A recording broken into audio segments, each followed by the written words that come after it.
خود بخود جمع نہیں ہو سکتے۔ پروفیسر عارف نے فوراً جواب دیا، یہ ارضیاتی معجزہ ہے۔ ہزاروں سال پہلے یہاں آتش فشانی عمل ہوا ہوگا جس نے ان معدنیات کو قید کر دیا۔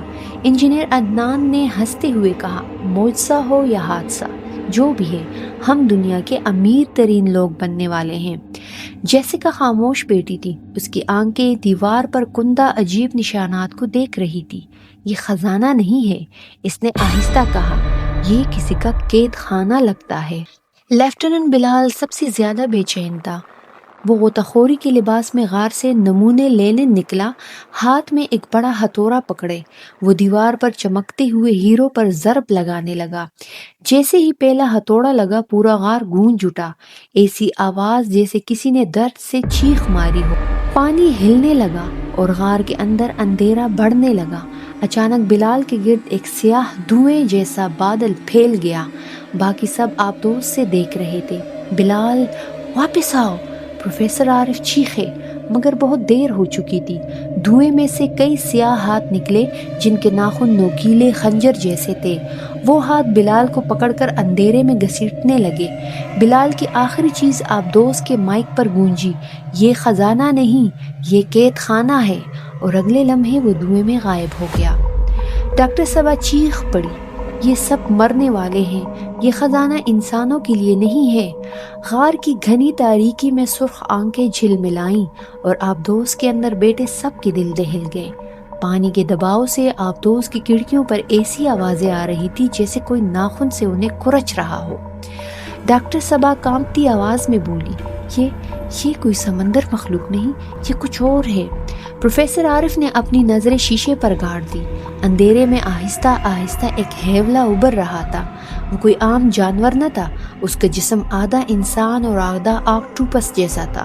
لمبے لمبے بازو جن پر سیکشن کپ کی جگہ نوکیلے خنجر جیسے پنجے تھے، اور منہ سے لٹکتی ہوئی ایک سیاہ زبان جو پانی میں بلک آ رہی تھی۔ یا اللہ! عدنان کے منہ سے بے اختیار نکلا۔ مخلوق آبدوز کے قریب آئی۔ اچانک آبدوز کے اندر بجلی چمکی اور ساری روشنی بجھ گئی، صرف سرخ ہنگامی لائٹس رہ گئیں۔ اندھیرے میں جیسیکا زور سے چیخی، کسی نے آبدوز کے اندر گھسنے کا راستہ بنا لیا تھا۔ پانی ٹپکنے کی آواز آئی اور پھر ایک بھیانک سایہ اندر نمودار ہوا۔ جیسیکا نے بھاگنے کی کوشش کی مگر اس مخلوق نے اپنی لمبی زبان لپیٹ کر اسے جکڑ لیا۔ اس کی چیخیں آبدوز میں گونجنے لگی۔ مخلوق نے اس کے جسم کو کھینچا اور اپنی پنجہ نما انگلیوں سے اس کا جسم دو حصوں میں کاٹ دیا۔ خون پانی میں بکھر گیا اور باقی سب پتھر کے بت بنے دیکھتے رہ گئے۔ ڈاکٹر صبا گھبرا کر آبدوز کے مانیٹر پر نظر ڈالنے لگی۔ اس نے دیکھا کہ غار کی دیواریں پھر روشن ہو گئی ہیں۔ اس بار ان پر لکھی عبارت واضح ہو گئی، یہ خزانہ شیطانوں کا ہے، جو بھی اس کو چھوئے گا وہ ان کا حصہ بن جائے گا۔ پروفیسر عارف نے کپکپاتی آواز میں کہا، یہ کوئی خزانہ نہیں، یہ قید خانہ ہے، ہم نے ان بدروحوں کو آزاد کر دیا ہے۔ اسی لمحے آبدوز کو جھٹکا لگا۔ ریڈار نے دکھایا کہ نہ صرف ایک بلکہ درجنوں مخلوقات غار کے اندھیروں سے نکل رہی ہیں۔ سب کی آنکھیں آگ کی طرح جل رہی تھیں اور وہ آبدوز کے گرد تیر رہی تھیں۔ انجینئر عدنان نے جلدی سے ہتھیار سسٹم آن کرنے کی کوشش کی مگر بجلی بار بار بند ہو رہی تھی۔ یہ آبدوز کے سسٹم کو کنٹرول کر رہے ہیں، اس نے چیختے ہوئے کہا۔ مخلوقات آبدوز کے شیشوں سے ٹکرا رہی تھی۔ ان کے پنجے شیشے پر رگڑنے سے ایسی آواز آتی جسے قبر کھودنے والا بیلچا۔ ڈاکٹر صبا رو پڑی، ہم کبھی واپس نہیں جا پائیں گے۔ پروفیسر عارف نے سب کو حوصلہ دینے کی کوشش کی، ہمیں لڑنا ہوگا ورنہ سب ختم ہو جائے گا، مگر اس کے الفاظ مکمل نہیں ہوئے تھے کہ آبدوز کے اندر پھر سے سرخ روشنی پھیلی۔ اس بار صرف ایک مخلوق نہیں بلکہ دو اور بھی اندر گھس آئے تھے۔ ان کی آنکھیں سب پر جمی تھی اور اگلا شکار طے ہو چکا تھا۔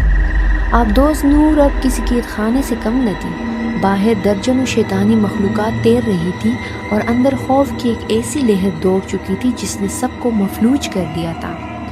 آبدوز کے اندر گھس آنے والی مخلوق کی نظریں ڈاکٹر صبا پر جم گئی۔ اس کے جسم سے عجیب سی بھاپ نکل رہی تھی اور اس کی زبان بار بار فرش کو چھو رہی تھی۔ صبا نے چیختے ہوئے ایک کرسی اٹھا کر اس پر دے ماری، مگر کرسی اس کے پنجے سے ٹکرائی تو ٹکڑے ٹکڑے ہو گئی۔ مخلوق نے ایک جھٹکے میں صبا کو اپنی زبان سے لپیٹا اور دیوار سے ٹکرا دیا۔ صبا کے ہونٹوں سے آخری جملہ نکلا، ہمیں یہاں نہیں آنا چاہیے تھا۔ پھر مخلوق نے اسے اندھیرے میں گھسیٹ لیا۔ اس کی چیخیں غار کے سناٹے میں مدھم ہو گئیں۔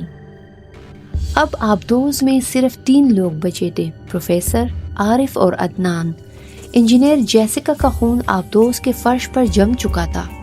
عدنان نے ہتھیاروں کا کنٹرول سنبھالا اور آبدوز کی توپ سے روشنی کے بم چلائے۔ بم پٹے تو غار کی دیواریں لرز اٹھی۔ کچھ مخلوقات چیخ کر پیچھے ہٹ گئی، مگر زیادہ دیر نہیں۔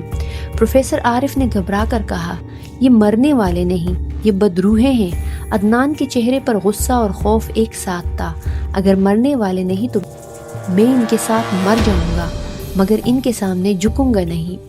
اس نے ایک دھماکہ خیز آلہ نکالا، پروفیسر صاحب، اگر میں یہ چلاؤں گا تو آبدوز ٹکڑے ٹکڑے ہو جائے گا، لیکن شاید یہ غار بھی ان مخلوقات سمیت ختم ہو جائے گا۔ عارف کے لب کپ کپانے لگے، نہیں، ہم ابھی زندہ ہیں، ہمیں باہر نکلنے کا راستہ ڈھونڈنا ہوگا۔ لیکن عدنان نے ان کی بات نہیں سنی۔ اس نے بم کا ٹائمر لگا دیا۔ ٹائمر کے چلتے ہی مخلوقات نے غصے میں دھاڑ مار دی۔ ان کے نوکیلے پنجے آبدوز کی کھڑکیوں کو کھرچنے لگے۔ پروفیسر عارف کے کانوں میں ایسی آوازیں آنے لگی جیسے سینکڑوں بدروحیں ایک ساتھ رونے لگی ہوں۔ غار کی دیواریں لرزنے لگی۔ ایسا لگ رہا تھا جیسے سمندر کی تہ خود ان سے ناراض ہو گئی ہو۔ عدنان نے آخری بار کہکہا لگایا، خدا حافظ پروفیسر، اب یہ کھیل ختم ہوگا۔ اور اگلے ہی لمحے زوردار دھماکہ ہوا۔ روشنی کا ایک طوفان غار میں پھیل گیا۔ آبدوز کے ٹکڑے پانی میں بکھرنے لگے۔ عدنان کے جسم کے ٹکڑے وہیں غائب ہو گئے، لیکن حیرت انگیز طور پر پروفیسر عارف زندہ بچ گئے۔ وہ ایک کونے میں پھنسے ہوئے تھے۔ ان کی آنکھوں کے سامنے اندھیرا چھا گیا۔ جب انہوں نے آنکھیں کھولیں تو دیکھا کہ وہ آبدوز کے ایک حصے میں اکیلے ہیں، باقی سب ختم ہو چکے تھے۔ پروفیسر نے چاروں طرف دیکھا، خود سنہری گرد اور ٹوٹے ہوئے آلات۔ ریڈیو اچانک جل اٹھا اور اس میں سے ایک خوفناک آواز گونجی، ہم مرے نہیں، ہم تیرے اندر ہیں۔ یہ آواز لیفٹیننٹ بلال کی تھی، مگر اس کا لہجہ انسانوں جیسا نہ تھا۔ پروفیسر کے ہاتھ کانپنے لگے۔ اس نے کھڑکی کے باہر جھانکا۔ اندھیروں میں وہی سرخ آنکھیں دوبارہ جگمگا رہی تھی۔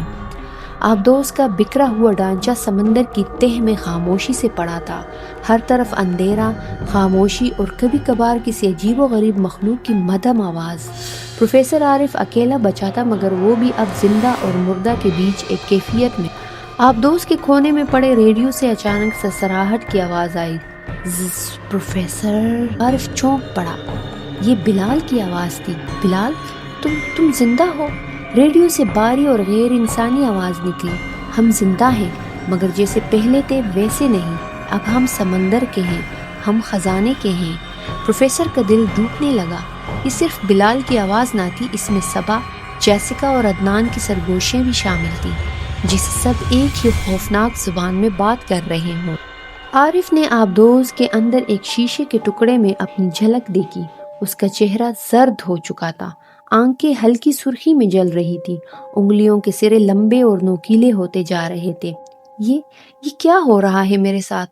اس نے ہانپتی آواز میں کہا۔ ریڈیو سے جواب آیا، تو نے قید خانہ کھولا ہے، خزانے کو چھوا، اب تو بھی ہمارا ہے۔ غار کی دیواروں پر دوبارہ وہی روشن عبارتیں ظاہر ہوئی۔ اب وہ خود بخود پڑھنے کے قابل تھی۔ یہ خزانہ انسانوں کے لیے نہیں، بدروحوں کا عہد ہے۔ جو اسے دیکھے گا وہ انہی میں شامل ہوگا۔ پروفیسر کی آنکھوں سے آنسو بہنے لگے۔ یا اللہ، یہ کیسا امتحان ہے! لیکن اب دعا کے الفاظ اس کے لبوں پر جم نہیں پا رہے تھے۔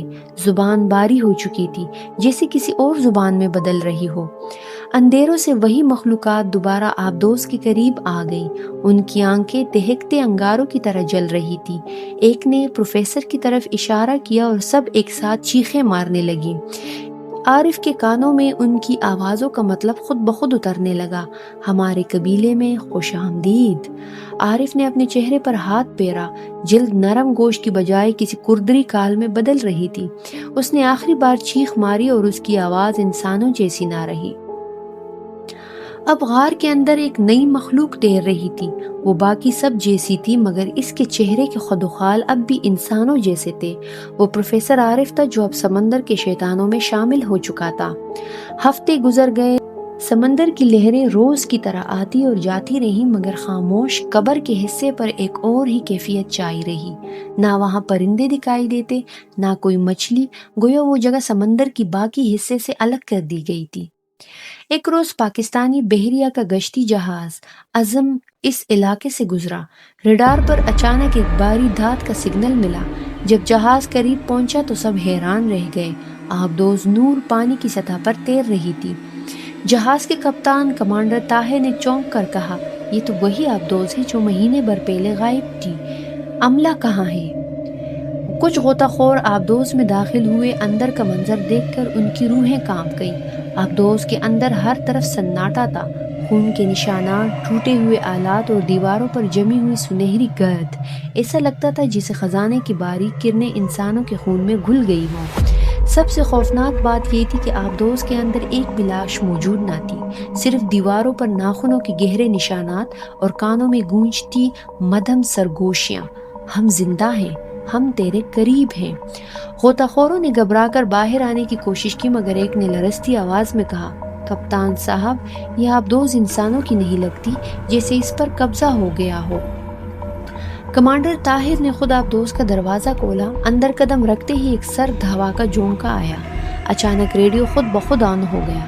ریڈیو سے پروفیسر عارف کی آواز آئی، ہمیں آزاد نہ کرو، ہم اب انسان نہیں رہے۔ پھر اچانک کئی آوازیں مل کر چیخنے لگی، بلال، صبا، عدنان، جیسکا، سب کی آوازیں ایک ساتھ، یہ خزانہ ہمارا ہے، جو لے گا مرے گا۔ جہاز کا پورا عملہ دہل گیا۔ جیسے ہی بحریہ کے لوگ آبدوز کو رسوں سے کھینچ کر جہاز سے باندھنے لگے، سمندر کا رنگ بدل گیا۔ پانی سیاہ ہونے لگا جیسے اس میں سیاہی کھل گئی ہو۔ اچانک پانی سے کئی سرخ آنکھیں ابھری۔ مخلوقات نے جہاز کے نیچے سے ٹکر مارنی شروع کی۔ پورا جہاز ہلنے لگا۔ عملے کے افراد خوف سے چیخنے لگے۔